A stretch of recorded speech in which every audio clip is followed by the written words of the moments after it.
Joining us right now over Zoom with the latest on road conditions is Lieutenant Jeremy Burkett with ALEA. And Lieutenant Burkett, we appreciate you joining us.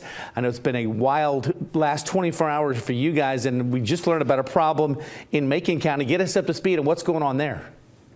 Yes, sir. So really Macon and Lee counties, especially along Interstate 85 north and southbound, we still have a lot of ice. Now, we've had some relief.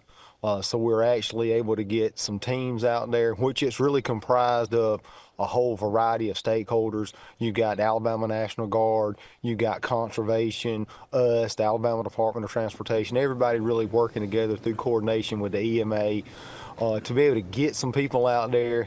If motors are currently stranded, get them out of the vehicles, get them to a safe location, and again, really just trying to work to get some of those commercial vehicles moved out of the roadway to get those driving lanes back open. And you're exactly right in what you said earlier.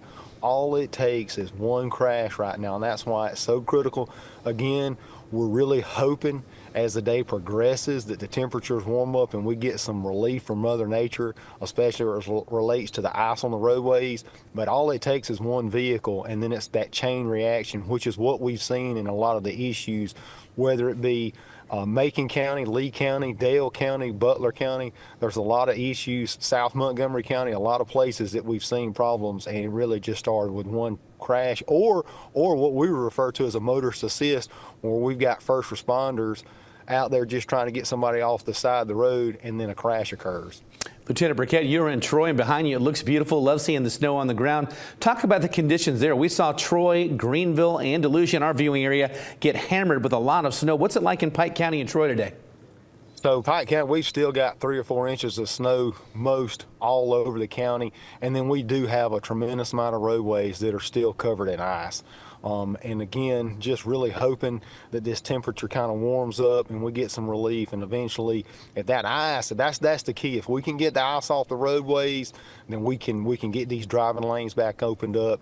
But until then, we really are just urging motorists to really, unless you absolutely have a need to get out. And what I mean by that is, hey, you're a nurse, you're a doctor, you're somebody that is truly necessary to, again, to support life and support function. Outside of that, we're really asking people to stay at their homes. Are you worried this sun might give folks a false sense of security? Hey, the sun's out, it's warm, it's melting, so now it's going to be fine, because it's supposed to get back really cold again tonight. Well, and that's the key, and that's what we'll have to really just continuously look at these road conditions. Jeb, you're exactly right, to see, because even if the snow melts, if it's just still water on the roadway, when those temperatures drop back down, really then we've just got another sheet of black ice. So again, we're just going to be watching it close the next 5 or 6 hours. Are roads being treated today? We're kind of letting Mother Nature do the work and hope for the best. No, we do have stakeholders, especially the bridges, really trying to focus on those bridges, because, again, those are just areas that are problematic, right? At some point, they're hanging out there, they're above the ground, they're hanging out there above that water, they are going to freeze. Really just trying to focus on them, because, again, we're hoping, we truly are hoping that the water is gonna melt down, the ice is gonna melt down the water, but if we can focus on these bridges and then get some of these major roadways back open, then I think we'll be okay. Lieutenant Burkett, a final word of advice for drivers. I know, like I said, we sound like a broken record, but we've told folks if you don't need to be out on the roads, to stay off the roads, and then you look at some of those problem areas and you see cars still trying to go through there. Yes, sir, and we see, that's what we've seen. We've still, you know, a lot of the issues that we've had and a lot of the issues we've been talking about were just people simply not heeding that advice and staying at home. But if you do have to get out, please drive extremely slow, especially on ice, and then don't forget to buckle your seatbelts.